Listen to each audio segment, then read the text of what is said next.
Se esse sujeito humano inicial, o ancestral humano, ele não falava, mas em algum determinado momento ele constrói linguagem, essa construção da linguagem alterou, transformou o ambiente humano.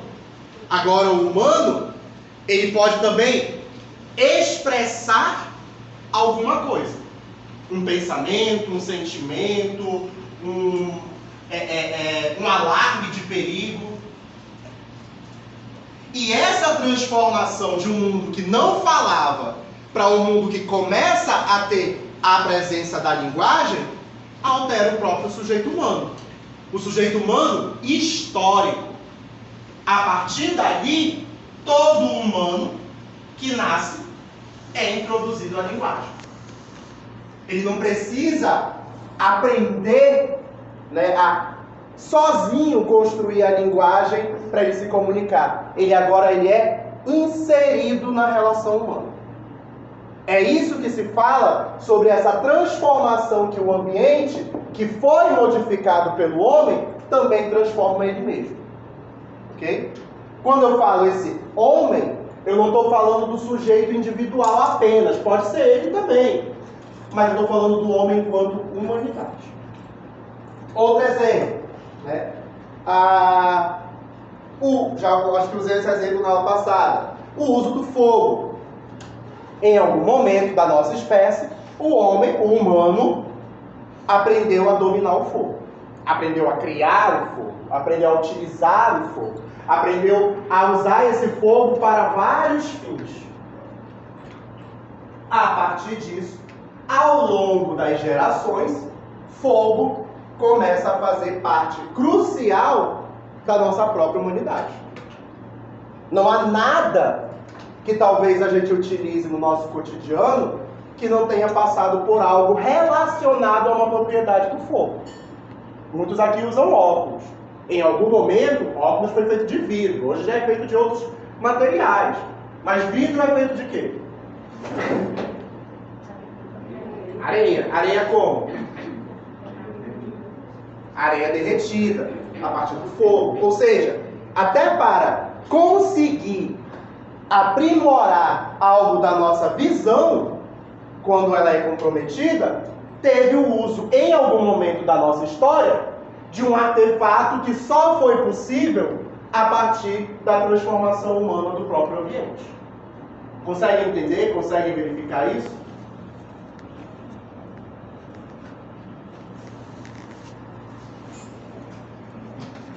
Quando eu falo, então, dessa equação aqui, eu estou dizendo que a relação do sujeito com o ambiente é uma relação dialética.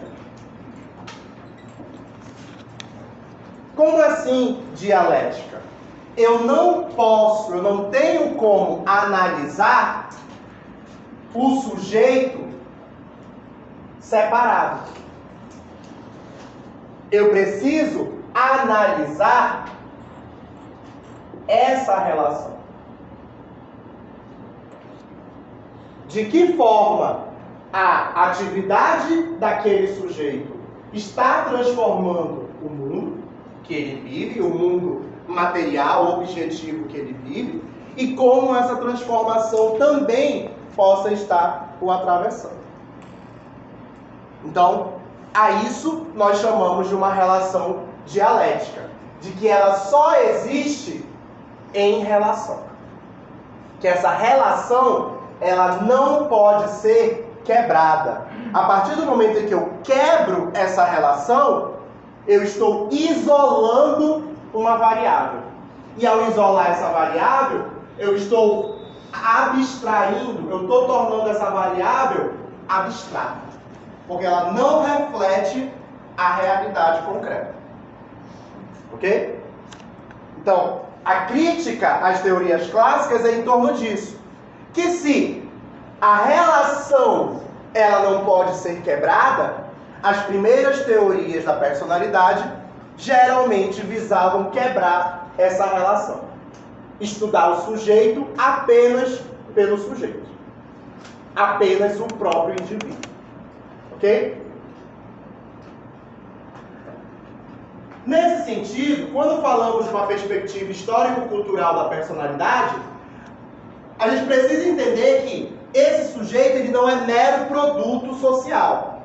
Ele transforma o social. Então ele não é só uma simples repetição do que acontece.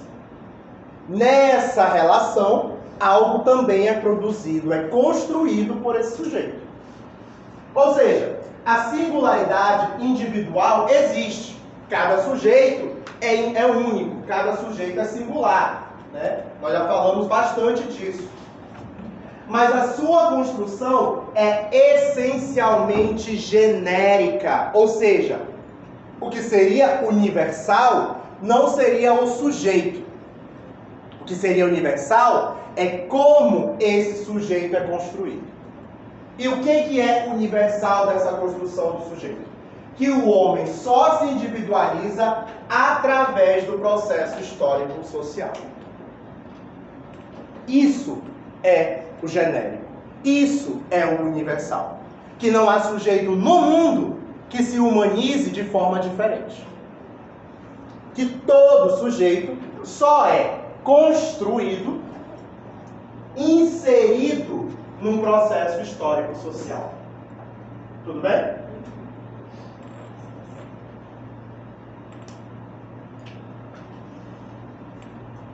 O texto ele vai trazer a contribuição de dois estudiosos da perspectiva histórico-cultural, Leontiev e Sérgio. Ok? Fundamentados na epistemologia do materialismo histórico dialético, ok? Tudo isso daqui que a gente está falando faz parte de uma teoria, a teoria histórico-cultural.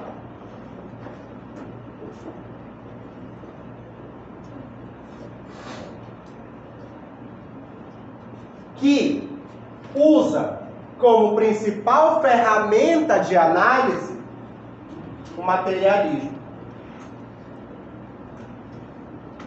histórico dialético.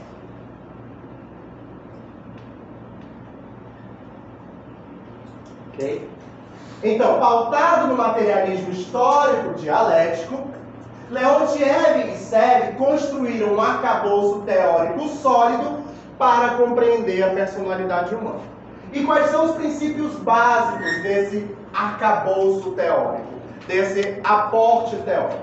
Primeiro, o principal princípio básico é que os homens se realizam através da história que constroem, desenvolvendo-se a partir de condições biológicas e sociais. Partícula de adição. É um e o outro, não é um ou o outro. Ou seja, se a gente fala de um ponto de vista de um determinismo biológico, a gente está equivocado. A ideia de que só a biologia determinaria o sujeito.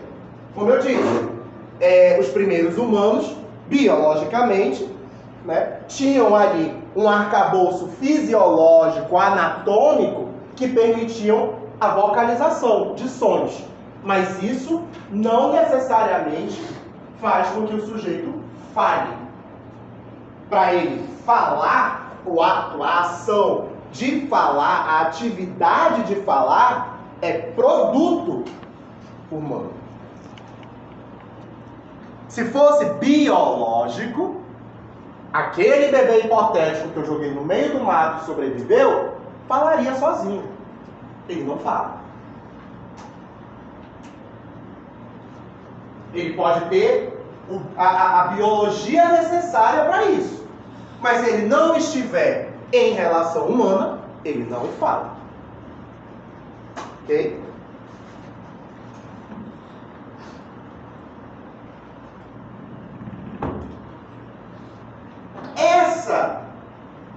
Esse princípio básico de que o homem se realiza através da história que constrói, olha só a palavra, constrói. Se é algo construído, é porque tem algo que é feito, algo que tem movimento para a construção. Esse algo que movimenta, nós vamos chamar de atividade. Atividade consciente. Ok? Então, essa relação aqui de transformação, em que o sujeito transforma o mundo e por ele também é transformado, só aconteceria quando ela é mediada. Ok?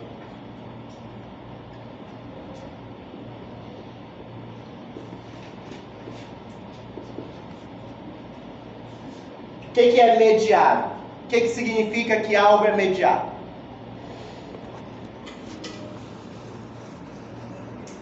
Vamos lá, gente.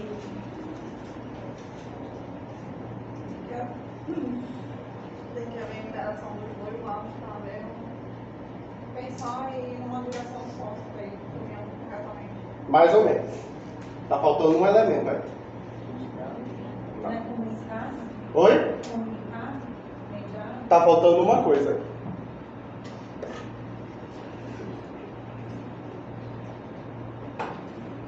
Geralmente, mediação é uma pessoa que está tentando negociar de dois lados para chegar no consenso.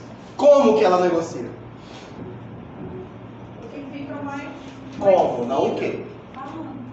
Falando. Isso é uma mediação. Se eu botar duas pessoas, uma na frente da outra, caladas, vai estar mediando o quê? Mediar precisa de um algo, de um instrumento para que essa relação aconteça. Então, quando eu falo que algo é mediado, significa que existe um algo entre essa relação que permite que ela seja favorecida, que ela aconteça de fato. Ou seja, o sujeito não transforma o mundo parado. O sujeito, a nossa espécie não aprendeu a dominar o fogo olhando para o fogo. Ele mediou, foi mediado essa relação com o fogo através de algo. Ok? Esse algo nós vamos chamar de atividade. Então, quando você usa o exemplo da mediação, duas pessoas vão ali resolver um conflito. Como? Através da linguagem. A linguagem é a atividade que está mediando aquela relação.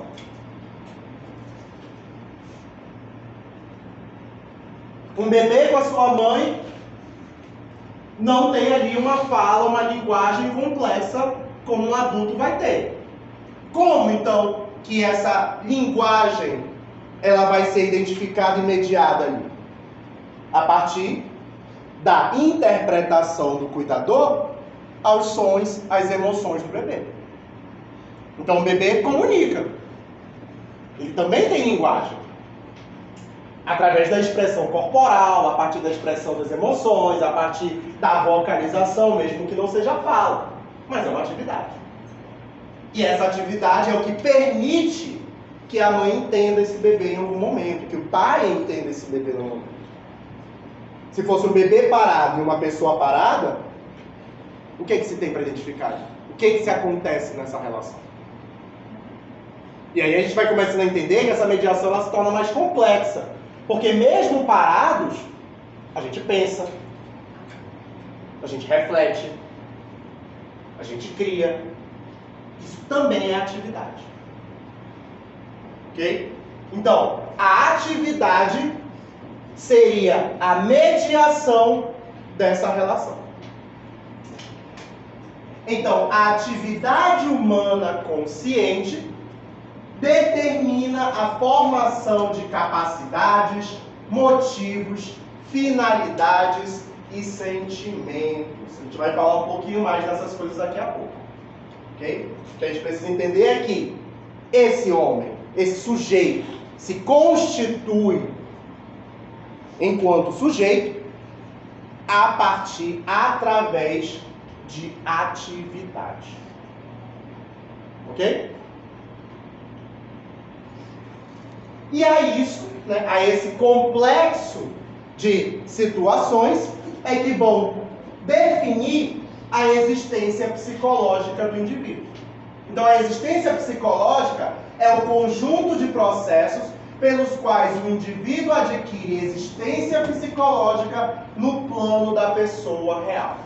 Ou seja, nossas emoções, nossos sentimentos, nossos pensamentos, nossas ações, quem nós somos, como nos vemos, como nos enxergamos, de que modo nós existimos, é construído a partir da relação mediada desse sujeito com o mundo. Na aula passada, né, quem estava lá, eu fiz a seguinte pergunta, né? O que vocês acham, né, pensando em vocês mesmos, indivíduos, o que vocês acham que tem em vocês, né, que vocês fazem, pensam, sentem, sei lá, criam, que somente você, no mundo inteiro, e quando eu falo no mundo inteiro, não somente no mundo presente, mas no mundo histórico, passado, presente e futuro, torna você diferente nesse mundo.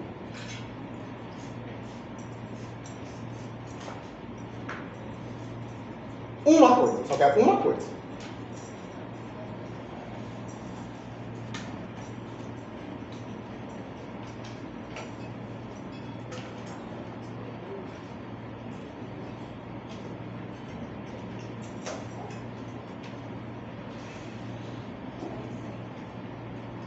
Fez uma loucura e pegar mais responsabilidade do que eu consiga montar. Você não é a única pessoa que faz isso. 24 horas é pouco. Também não é a única pessoa que faz isso. A clínica mostra que tem um monte igual a você. Que essência? Por exemplo, a forma que ela se comunica ou ela se relaciona com outras pessoas. Porque a cada tipo, por exemplo, você parece uma pessoa, você não é uma pessoa, tem algo, uma característica única dela, então ela pode encontrar ou se realizar. Mas aí não faz ela única, significa que ela parece outra pessoa. Não, você vê, né, é uma característica da própria pessoa que é pessoal, né? No caso da personalidade. A personalidade, no sentido psicológico, seria esse único. Só que a personalidade não é uma coisa estática, não é uma coisa única. Ela é um caleidoscópio. A gente está vendo aí desde o início que ela é composta de vários fatores. Então eu não posso dizer que a personalidade é uma coisa que me destaca. Porque ela não é uma coisa. Ela é um composto de coisas. Eu quero saber uma coisa. O meu jeito de ser, quando você fala, o seu jeito lembra outra pessoa, já indica que tem alguém que pelo menos é parecido com você. Então não faz você o único, a última bolacha do pacote. Né? E aí? O que torna cada um único. Podia ser o DNA, mas existem sujeitos que podem ter o mesmo DNA, de alguma forma. Né? Gêmeos, uterinos e tal. Né? Isso também não faz sujeito único. Pode ser a digital. Né? Só que a digital ela não humaniza o sujeito. Né? Pode ser, a minha digital é única, realmente. Né? Mas qual é a função da digital? Só ser identificado. Eu quero falando de aspecto de personalidade, de sujeito, de caráter, de pensamento. Comportamento. Porque até mesmo a digital, por mais que a digital seja única, todo mundo tem digital. Tem de fato isso. É uma boa pergunta. Será que tem? Ponto. Né? Então comecem a parar de pensar que o mundo gira em torno de vocês. Porque não gira.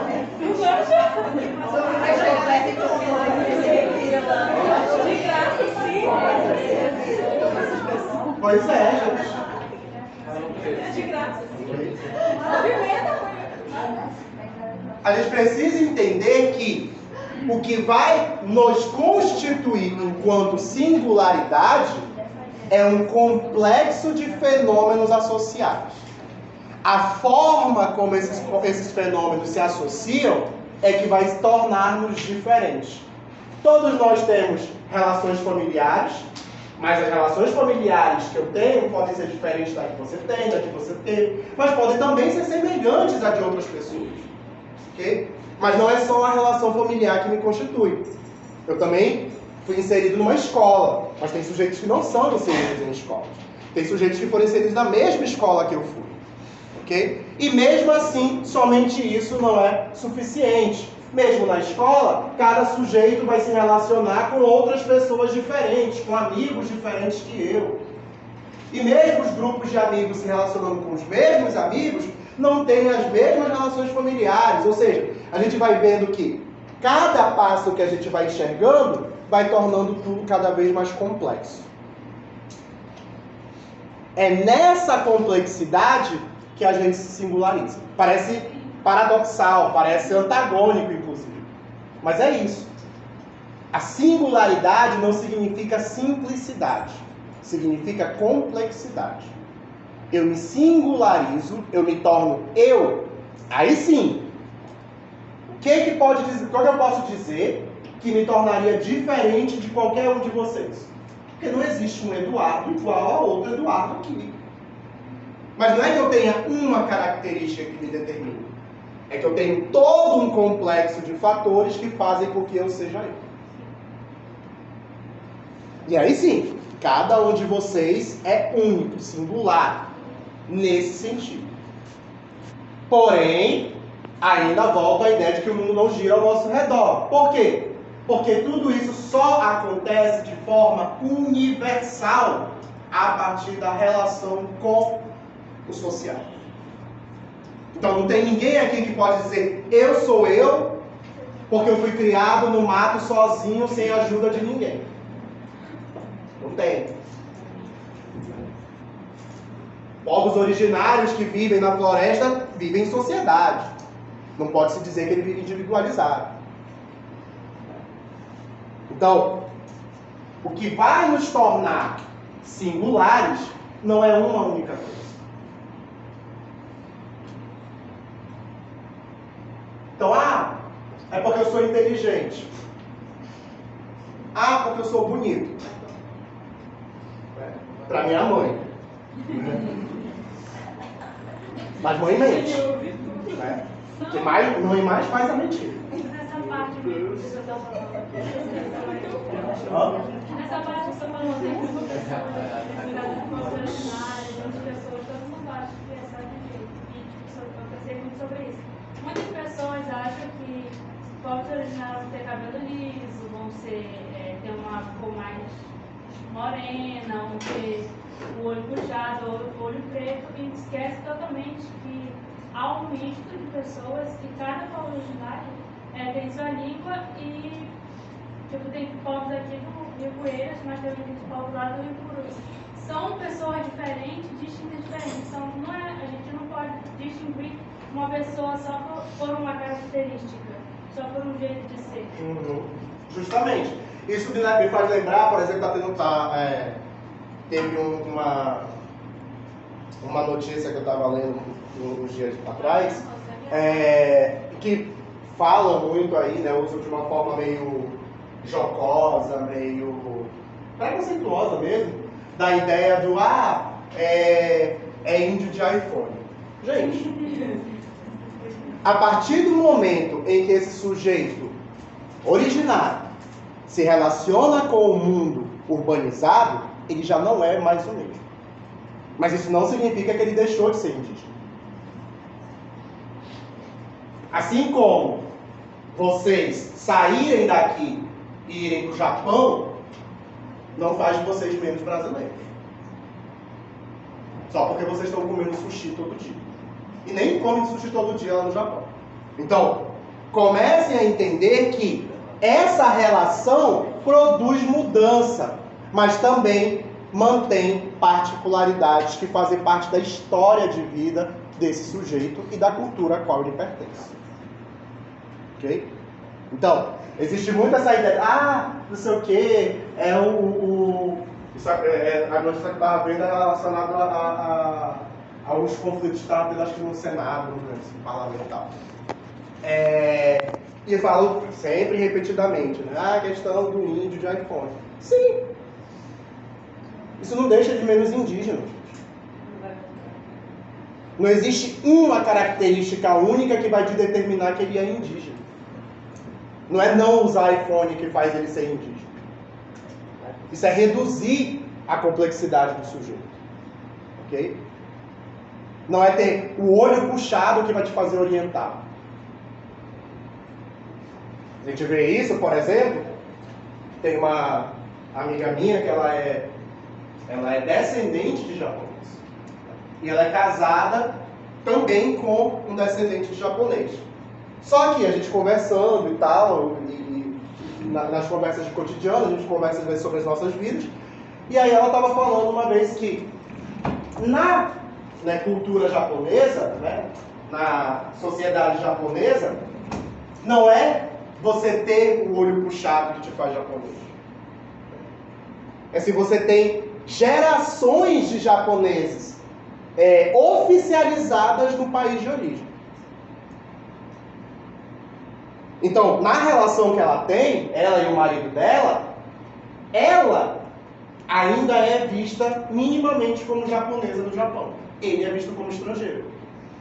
Porque ele não tem uma descendência próxima de pessoas que foram oficializadas japonesas.